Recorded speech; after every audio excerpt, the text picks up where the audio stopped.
Hi అండి, welcome to my channel. ఈరోజు ఎలా ఉందనేది చూద్దామండి. 31 తారీఖు 3వ నెల 2025. అదేవిధంగా రేపు ఉదయం ఆచరించే 1వ తారీఖు 4వ నెల, రేపు మంగళవారం రోజు ఉదయం ఆచరించే పూజ ఏంటి అనేది కూడా వీడియోలో చెప్పడం జరుగుతుందండి. ముందుగా ఈరోజు ఉత్తరాయణం, వసంత ఋతువు, చైత్రమాసం, సోమవారం, శుక్లపక్ష ద్వితీయ, అశ్విని నక్షత్రం అండి. అశ్విని నక్షత్రానికి అధిపతి అశ్విని దేవతలు అంటే సూర్యభగవానుడి కుమారులైన అశ్విని దేవతలు అండి. వీరు ఈ అశ్విని నక్షత్రాన్ని వైద్య నక్షత్రం అని కూడా అంటారు. ఈ నక్షత్రంలో జన్మించిన వారు ఎక్కువ వైద్య రంగంలో రాణిస్తూ ఉంటారంట అండి. ఈరోజు ఏదైనా ఆపరేషన్స్ అలా చేసుకుంటే అవనేవి సక్సెస్గా కనిపిస్తుందంట. అశ్విని దేవతల ఆరాధన వల్ల ఆరోగ్యం కూడా మనకు ప్రాప్తిస్తుంది. నిన్నేమో సూర్యభగవాన్ని ఆరాధించడం కదా అండి. ఈరోజు వాళ్ళ పుత్రులైన అశ్విని దేవతలను జపించుకోవాలని చెప్పారు. అదేవిధంగా ఇవాళ జపించవలసిన మంత్రబలంలో మంత్రం అండి, ఓం మృత్యుంజయాయ నమః, ఓం మృత్యుంజయాయ నమః, ఓం మృత్యుంజయాయ నమః అనే మంత్రాన్ని కుదిరితే 108 సార్లు జపించుకోండి. ఇది జపించడం వల్ల చాలా మనసు ప్రశాంతత, ఏకాగ్రత అనేది ఉంటుందంట. మన జీవితంలో ఎప్పుడు కానీ 3 విషయాలు లోతుగా తెలుసుకోవాలంట అండి. ఈ 3 విషయాల బారిన పడితే మన జీవితం అనేది కొలాప్స్ అయిపోతుందంట అండి. కాబట్టి ఈ 3 విషయాలను మనం అవి ఏంటి అనేది తెలుసుకుందామండి. 1 వ్యసనం అంట అండి, 2 సంబంధాలు, 3 అప్పులు. ఇలా డీప్గా ఈ వ్యసనాల బారిన పడిపోయామనుకోండి, మనం తాగడం వ్యసనం అయిపోయింది అనుకోండి, ఆ వ్యసనం నుండి అసలు బయటపడడం అనేది అస్సలు కుదరని పని అంట అండి. అదేవిధంగా సంబంధాలు, వాటి బారిన పడ్డా కూడా అతిగా ప్రేమలు పెంచుకొని జీవితాలని స్పాయిల్ చేసుకొని ఎంతోమంది జీవితాలు స్పాయిల్ అయిపోయిన వారు ఉన్నారు. అలాంటి సంబంధాల జోలికి కూడా వెళ్ళొద్దు. 3వది అప్పులండి. అప్పుల బారిన పడ్డ వాళ్ళు కూడా చివరికి ప్రాణత్యాగాలు చేసే కాడికి వెళ్ళిపోతున్నారు. కాబట్టి ఇలాంటి 3 వ్యసనాల బారిన పడకండి అని ఈరోజు మంచి మాటగా తెలియజేయడం జరిగిందండి. అదేవిధంగా ఈరోజు ఒక చిన్న కథ అండి. ఒక గురుకులంలో ఒక శిష్యుడు ఉండేవారండి. మిగతా శిష్యులు అందరూ మాత్రం చదువును మంచిగా ఆచరిస్తూ కరెక్ట్గా విద్యని అభ్యసిస్తూ ఉండేవారు. కానీ ఒక శిష్యుడు మాత్రము, ఆ అబ్బాయి మాత్రం ఎప్పుడు కరెక్ట్గా స్కూల్కి కూడా వెళ్ళేవాడు కాదు, విద్యను అభ్యసించేవాడు కాదు.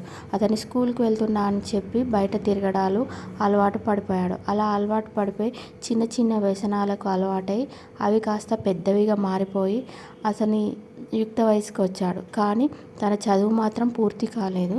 అతను అలా వ్యసనాల బారిన పడిపోయి చిన్న చిన్న నుండి పెద్దగా వెళ్ళిపోయి జీవితాన్ని కొలాప్స్ చేసేసుకున్నాడు. అలా తర్వాత తనకి సంపాదన లేకుండా అయిపోయింది. వ్యసనాల బారిన పడి అన్ని చెడ్డ అలవాట్లు అయిపోయాయి. అప్పులు చేసి ఒక ఊరు నుండి తలదాచుకోవడానికి ఒక ఊరికి అలా పారిపోయాడు. చివరికి తన జీవితాన్ని మొత్తం వేస్ట్ చేసేసుకున్నాడు. ఇలా విద్యను అభ్యసించకపోయి ఆ చిన్నతనంలో వ్యసనాల బారిన పడేసరికి తనకి చేయడానికి ఏ పనులు కూడా దొరకక ఇటు అప్పుల బాధలైపోయి ఆ వ్యసనాల కోసం అప్పులు చేయాల్సి వచ్చి అప్పుల బాధ పడిపోయి అక్కడ ఒక ఊరి నుండి ఒక ఊరికి అప్పులు అడిగి ఇచ్చిన వారు తిరిగి అడుగుతారు కదా, వాటిని తప్పించుకోవడం కోసమని అలా తిరగడం చేసి తన జీవితం మొత్తం స్పాయిల్ చేసుకున్నాడండి. కాబట్టి మనము సాధ్యమైనంత వరకు ఈ 3 వ్యసనాలకి దూరంగా ఉండండి అని గురువుగారు చెప్పడం జరిగిందండి.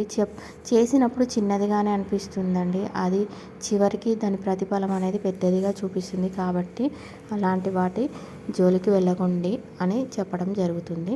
అదేవిధంగా సాంప్రదాయం అండి, ఎవరి చేతిలోనైనా పుట్టుమచ్చలు ఉన్నాయనుకోండి, పుట్టుమచ్చలు ఉంటే పుట్టుకతో వచ్చిన మచ్చలు ఉంటే ఏం పర్వాలేదంట అండి.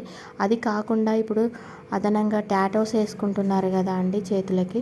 ఆ టాటోస్ వేసుకున్న వాళ్ళు ఉంటారు కదా, వాళ్ళ చేతి నుండి మనం డబ్బు దేనికైనా అవసరానికి తీసుకున్నాం అనుకోండి, ఆ డబ్బు అనేది ఆ అవసరానికి కాకుండా వేరే అవసరానికి వెళ్ళిపోతుందంట.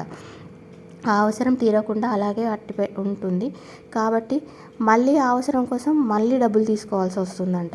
కాబట్టి ఆ టాటోస్ వేసుకున్న వారి చేతి నుండి డబ్బులు ఇస్తే మళ్ళీ అవి తిరిగి రావంట అండి. కాబట్టి టాటోస్ అనేవి మనకి తెలుగు సాంప్రదాయంలో మాత్రం లేవంట. ఇప్పుడు మాత్రం చాలామంది వాటిని వేస్తున్నారంట. కానీ ఇలా టాటోస్ ఉన్నవారు చేతి నుండి మనం డబ్బులు ఎప్పుడైనా తీసుకున్నప్పుడు మళ్ళీ మనం తిరిగి వాళ్ళకి వస్తాయని ఉండదంట అండి. కాబట్టి ఇలా ఉన్నవాళ్ళు ఏం చేయాలంటే డైరెక్ట్గా చేతి నుండి ఇవ్వద్దంట అండి డబ్బులు అనేవి. ఒక టేబుల్ పైన పెట్టడము కానీ ఇంకా వేరే రూపకంగా కానీ డైరెక్ట్ చేయి మార్పిడి చేయకుండా డబ్బులు అనేవి వారికి అందేలాగా చేయాలంట. అలా తీసుకున్న వారు కూడా వాళ్ళు ఆ పనికి కాకుండా వేరే రూపకంగా డబ్బు అనేది ఖర్చు అయిపోతాయంట అండి. అది మన సనాతన సాంప్రదాయం అంట అండి. ప్రాచీన కాలంలో ధాన్యాన్ని ఇలా కుప్పల్లాగా వేసేవారంట కదండి. అలా కుప్పల్లాగా వేసినప్పుడు టాటో మచ్చలు ఉండేదంట అప్పుడు వాళ్ళకి. అంటే ఇప్పుడు మనము పేర్లు అలా వేసుకుంటున్నాం కదా, అలా కాకుండా వాళ్ళు మచ్చ రూపంలో వేసుకునేదంట పచ్చబొట్లు లాగా. అలా ఉన్నవారు ఆ ధాన్యం కుప్పని ముట్టుకున్నా కానీ ఆ ధాన్యాన్ని ఎత్తినా కానీ ఆ ధాన్యం అనేది అసలు ఎదిగి రాకుండా ఉండేదంట. అంటే బరకతు అంటారు చూడండి, అలా బరకత్ తక్కువైపోయి ఉండేదంట. కాబట్టి ఆ టాటా మచ్చలు వేసుకున్న వాళ్ళని ధాన్యాన్ని కుప్ప చేయడానికి కానీ ఎత్తడానికి కానీ పిలిచేవారు కాదంట పనికి.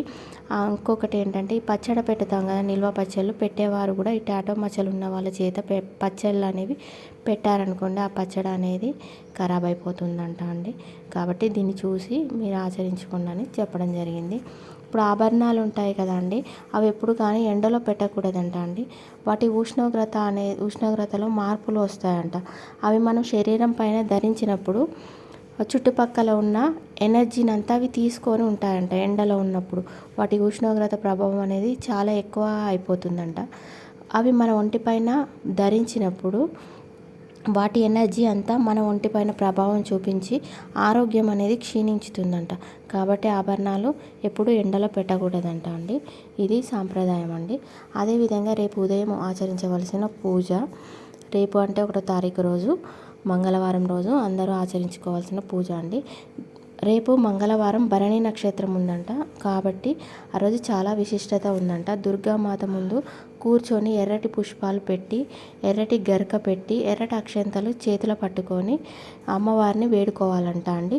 ఒకవేళ అలా ఇది కుదరలేదనుకోండి, ఇలా కూర్చోలేని అనుకుంటే మృత్యుంజయ మంత్రాన్ని కానీ దుర్గా కవచాన్ని కానీ చదువుకోవాలంట.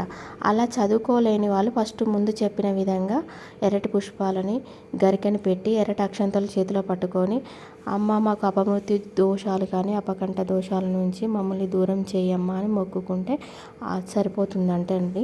రేపు యమనక్షత్రం ఉంది కాబట్టి ఇలా పూజించడం వల్ల మనకు అపమృత్యు దోషాలు కానీ అపకంటకాలు కానీ మనం వాటి బారిన పడకుండా ఉండడం జరుగుతుందంట. కుదిరితే అందరూ ఉదయం పూజ ఇలా ఆచరించుకోండి.